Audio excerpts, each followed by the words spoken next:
የጉለሌ ክፍለ ከተማ አስተዳደር በ2018 በጀት ዓመት ቁልፍ ተግባር አድርጎ ከያዛቸው አንዱ አካባቢያዊ ጸጋዎችን በመለየት የሥራ ዕድል ፈጠራን በማጠናከር የወጣቶችና ሴቶች አካል ጉዳተኞች ተጠቃሚነት በማረጋገጥ ላይ አጠንክሮ እየሰራ ይገኛል።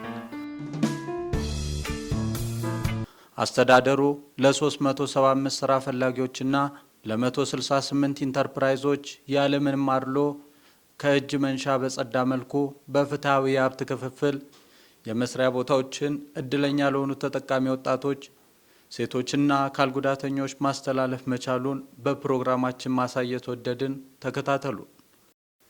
የዕጣው ባለ ዕድል የሆኑ ተጠቃሚዎች የክፍለ ከተማ አስተዳደር በስራ ዕድል ፈጠራ መስሪያ ቦታዎችን በማስተላለፍ እየሰራ ያለበት ሁሉን አካታች የሆነና ያለምንም አድሎ ተጠቃሚ መሆናቸውን አመስግነው ይህ አሰራር ለሌሎች ወጣቶች፣ ሴቶችና አካል ጉዳተኞች ተደራሽ በማድረግ አጠንክረው ሊሰሩ እንደሚገባ እንደሚከተለው ሀሳባቸውን ሰጥተዋል።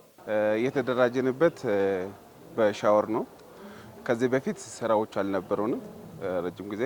አሁን ግን ያው ተደራጅተን ቆንጆ ቦታ ስራ ያለበት ቦታ ነው።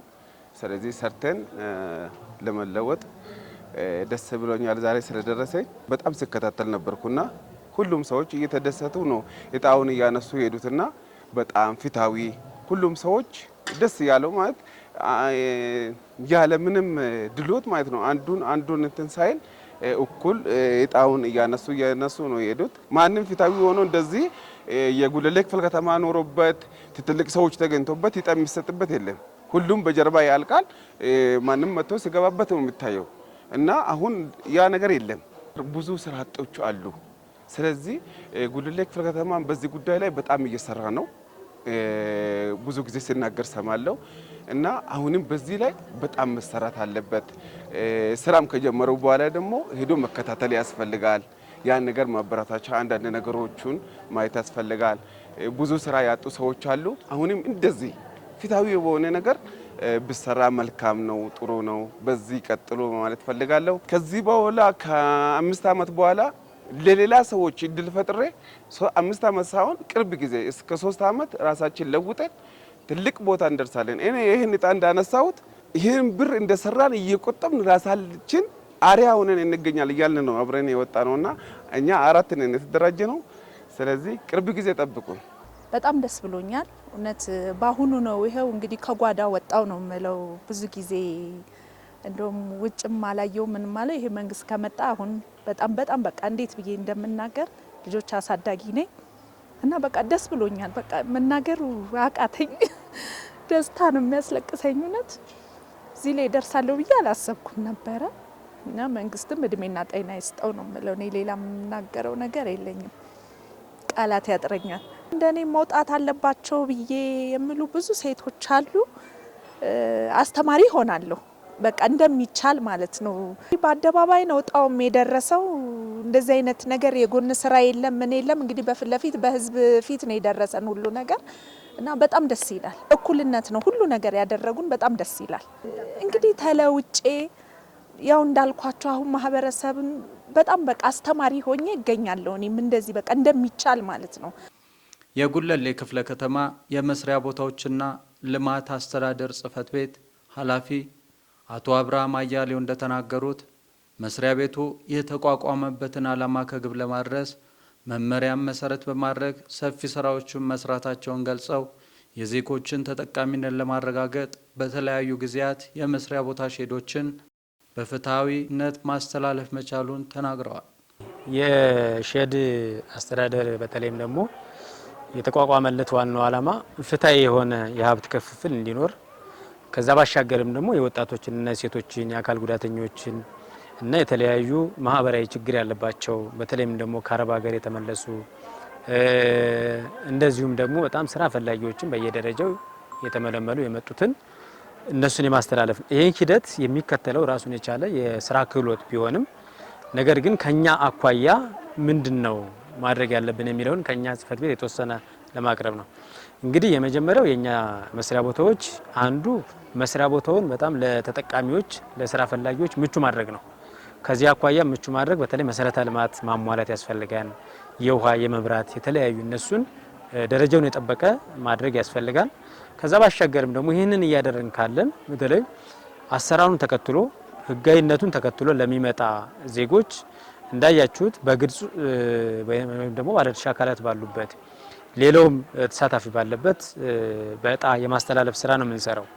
ይሄንን ለማድረግ ግን እንደምታውቁት ደግሞ የሼድ በተለይ መመሪያውን መሰረት ያደረገ አንድ ኢንተርፕራይዝ ከገባ በኋላ 5 አመት መጠቀም ያስፈልገዋል። 5 አመት ራሱ መስራት ያስፈልጋል።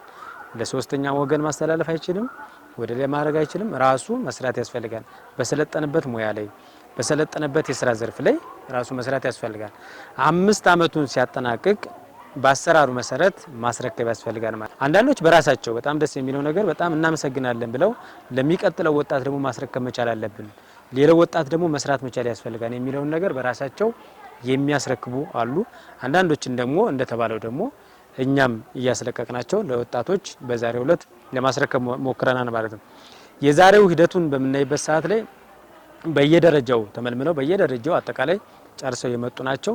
እጅግ በጣም ደስ የሚል ነው። ሁሉንም ያካተተው የአካል ጉዳተኛ ወጣቶች፣ ሴቶች፣ ከአረብ የተመለሱ ተራ ሲያስከብሩ የነበሩ ነገር ግን ደግሞ የከተማ አስተዳደሩ ይሄን እድል በፈጠረላቸው ወጣቶች ነው ማለት ነው እጣ የወጣላቸው።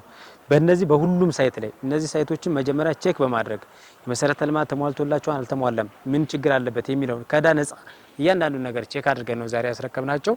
ስለዚህ ዛሬ ስናረክብ በተለይ ለ168 ኢንተርፕራይዝ ለ375 አንቀሳቃሽ ስራ ፈላጊ ወጣቶች ለነሱ ዛሬ እጣ የማስወጣት ስራ ሰርተናል ማለት ነው። እንደምታዩት በጣም ደስተኛ ናቸው።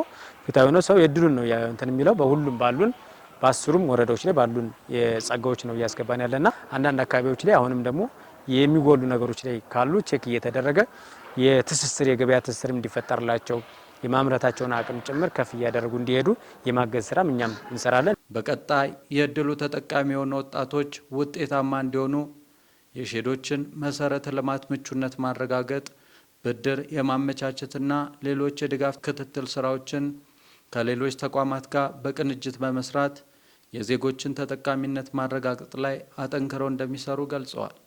የኛ ዓላማ እስከ 5 አመት ድረስ እነዚህን የተደራጁ ወጣቶችን የገቡትን ስራ እንዲይዙ የተደረገውን ክትትል ድጋፍ የማድረግና ሼድ የመስጠት ነው ማለት ነው። መጀመሪያ ገና ሲገባ እንደነዚህ ውጤታማ አልሆንኩም የሚለውን ነገር አንዱ በምንድነው ውጤታማ ያልሆንኩ የሚለውን ነገር ቼክ እናደርጋለን። ቦታው ድረስ ሄደ የኛ ክትትል ማነስ ነው ወይንስ የራሱ ክትትል ማነስ ነው የሚለውን ነገር ቼክ ካደረግን በኋላ ከኛ ክትትል ማነስ ከሆነ እኛ የማገዝ ስራ መስራት መቻል አለብን። ከኛ ውጭ ከሆነ በራሱ ችግር ከሆነ ግን የሰውየውን የማገዝ የመደገፍና ምንድነው ወደ ዝራ ውጤታማ ማትሆንበት የሚለውን ነገር እኛ የማስረዳት የማገዝ ስራዎችን እንሰራለን። ከዛ ውጭ ከሆነ ግን ያው መስሪያ ቦታውን አስረክቦ መውጣት ያስፈልጋል ማለት ነው። በመጨረሻም ተቋማት በቅንጅታዊ አሰራር በማጠናከር የዜጎችን ሁለንተናዊ ተጠቃሚነት ሊሰሩ ይገባል እያልን ፕሮግራማችንን ቋጨ። ለበለጠ መረጃ የማህበራዊ ሚዲያ ድረገጾቻችንን ይከታተሉ።